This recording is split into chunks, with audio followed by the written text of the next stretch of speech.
Hey, good morning. Thank you, everyone, and thank you, Charles and John, for setting the stage. I think very, very nicely already. Lots of ideas, lots of stimulation, and it's all about innovation. So we want to be challenged, and I guess I'm probably one of the odd ones out here in the speaking list. And I'm not an urban planner. I'm a property developer who works for a technology company, which in itself is counterintuitive. And I think the world is all about being counterintuitive, because otherwise we don't really get innovation. So I'm going to talk about the way that technology is actually clashing with traditional urban planning. Everyone's touching on it, but everyone's really not quite sure how it's actually going to integrate. So I think some of the things John mentioned in particular with Glaxo, I'll use GSK, I can't quite get the full name. Cisco actually recently put together a collaboration environment for GE, who was a very similar sort of organisation with massive amounts of R&D centres around the world and teams collaborating. And Cisco used technology in a purpose-built collaboration system with video conferencing and live whiteboards and everything to bring the teams together. Now, what that does is, of course, has an impact on spatial planning and building usage. So there's always going to be room, obviously, for what John was touching on with the innovation host. But as I say, I'm going to take you through to think about how the technology will change the way we use space. So, first of all, and I have to do this from memory because most of it's now in a different language, but basically there are 4 mega trends. I didn't bring my copy with me. There are 4 mega trends that are going to shape the world in terms of pressure, and that is basically aging, urbanisation, internet, and I have forgotten the 4th one. So there's one up there now. But basically, we have to respond to those 4 mega trends. I have forgotten the 4th one. But this happens when you get to my age. Now, taking this into account, there is basically what we call the Internet of Things coming, where there will be millions and millions of sensors and everything will be connected.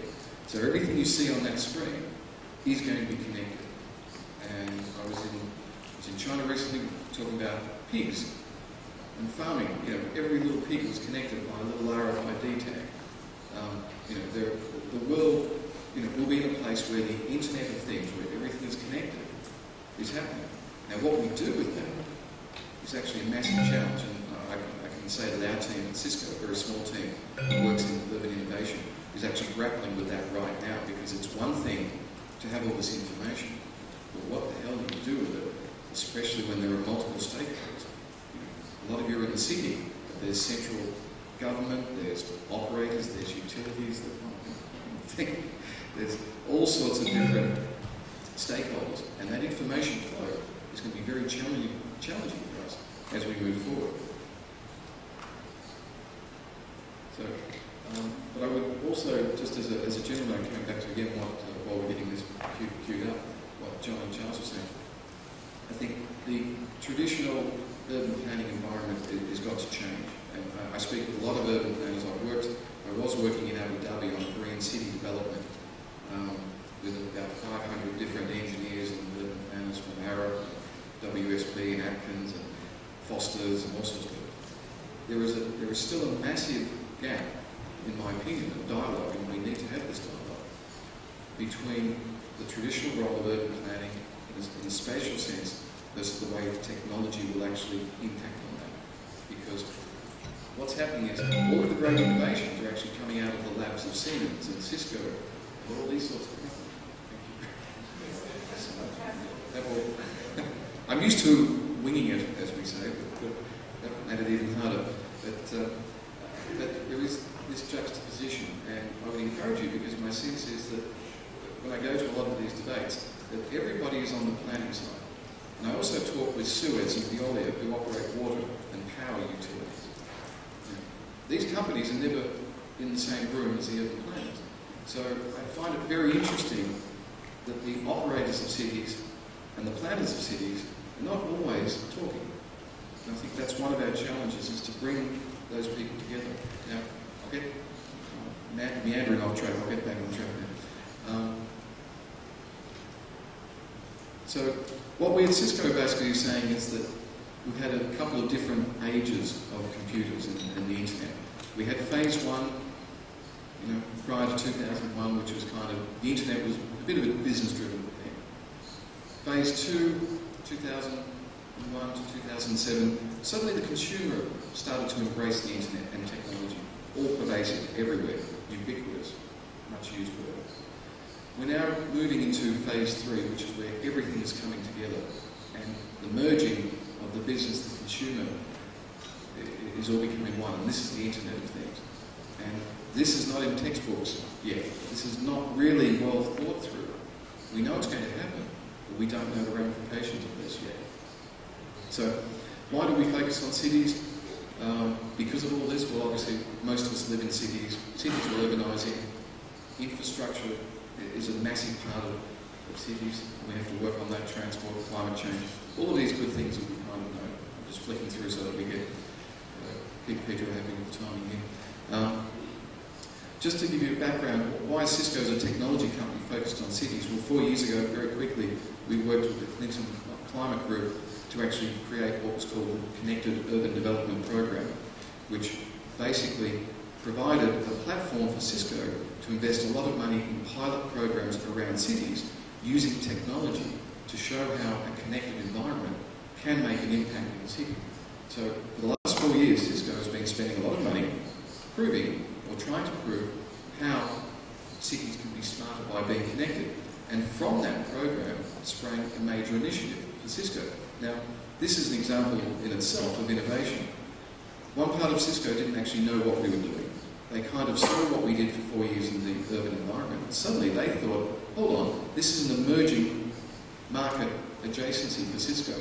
So out of our Connected Urban Development Program, Cisco now has what's called a go-to-market strategy for smart connected communities. Because Cisco wants to basically, what we want to do is work very strongly at the digital infrastructure of the cities, what we call the fourth utility. Now, that is an example of innovation that was led by pilots and by pushing the boundaries. So the sales guys in Cisco, quite frankly, saw what we were doing and said, hey, there's got to be some money in this. And this is what drives innovation. Money drives innovation. So we've done a lot of studies to show that a smart connected city is more efficient, it's better for the climate, it's better for jobs. I think there's no question, and I think Copenhagen popped up on one of the, on John's study. Copenhagen, 20 years ago, instituted very, very strong future energy policies, which is now economically driven Copenhagen to be what it is. So the success of Copenhagen today is very much a result of forward-thinking planning, which often is done at the, at the central government level. Because it's only when you raise the bar high that you create innovation. Innovation often has to be forced. It doesn't always come of its own volition. So unless you raise the bar and make things tough, you won't get the same result in innovation. And I think there's a great challenge. Taiwan has been an innovator for years, because you had to be, and I think you're going to continue to be. But you've got to keep raising the bar. Nobody can be complacent. I do a lot of work in America as well, and America, a lot of the community in America is aware of raising the bar, but they're now, their own political structure now makes it very hard for them to institute change to drive further innovation. So that's why they have such a mess with their energy grids. Their energy system is very, very inefficient because they haven't been able to push through legislation. So we say that basically the blueprint for a city is, at the baseline, is very much a connected one which fits in with the mobility, with smart energy, with health, work and health. And I'll touch on, again, on the way that will change the way you work and live in health and office. But you must be cognizant of this, and as I think this is one of the challenges of today. So this is some of, we're just getting to some of now our pilot, I'll flip through to our pilot things. One of the things that we've been piloting around the world is the telepresence, both at the home and in a healthcare sense. So you can actually use a massive giant screen with real-time kind of interaction, and you literally can get your blood pressure done, get the doctor at the other end of the screen to read out on the computer how you're feeling. And we're piloting this now in India at the moment, where for $1, I think it's for $1 person a day, you can actually have delivered healthcare via this remote healthcare system. And it's all basically done by everything being connected by a big fat internet, fibre optic and screens, and just churning a lot down. So you need to have very strong broadband capability to deliver this. So this is an example of the healthcare, in fact. So you can actually see some of the screens there, how it's actually interacting. And when you actually do this, it's quite amazing. I'd only actually done an example of this in January because I only joined Cisco 6 months ago. And for the first time, when you're sitting in front of a screen and somebody's taking your blood pressure, and the doctor at the other end is seeing the results of the blood pressure on the screen, it's really kind of freaky. And he feels like he's literally sitting next to you, so he can see the colour of your skin and actually look into your eyes. It's very uncanny. But this is going to change the way you plan hospitals, the way you plan medical clinics, primary care, secondary care. What will be the impact on the spatial side when this sort of pervasiveness is actually out there? Because it's not out there yet. And it's the same with buildings. Everything you see in the building, and John was touching on a very good point, which is buildings will become buildings. And it's kind of like a shell. What you do in them can be far more organic than what it has been in the past, where they were very specific use-driven. So everything you see there is showing you how connected a building will be. This is one of the innovations we did in San Francisco. That little green bus down the bottom corner was totally connected to the San Francisco transport system, and the windows of the bus were actually transparent and showed you via GPS where you were in San Francisco, where the other buses were coming, where the trains were, gave you a complete sense of where you were. It was obviously connected to the internet, so you could surf the internet. But the basic point was it showed you how a truly integrated transport vehicle could change the way that you would actually move around the city and actually integrate it. And obviously make the transport system far more efficient than what it was. That's still, I think it's just being retired now. Cisco's not in the bus building business, but it was an example of pushing the boundaries of how that could be done. And similar with the personal travel assistant, which is being trialled right now in Seoul and in Busan. That's another form of integrating via your mobile phone with technology how you will move around the city. And in fact, my colleague in Korea has also got MIT, they've also done a green bike that has a Bluetooth connection to your phone as well to show where you are with GPS, how many calories you've burnt, etc. And it's all about connecting everything. And that's going to make massive changes to the way we plan and use and operate the cities. Similarly, what we've done also set up in Amsterdam and San Francisco is a tracking system for CO2 by postcode. So we've actually collated all the information so that citizens can actually go in and use a whole set of tools to work out how their actions impact on their own carbon footprint in their own postcode area. So nobody's really done this fully. This is kind of what you would almost call a city dashboard, although a lot of people are looking at this. There's an adage, you cannot manage what you can't measure.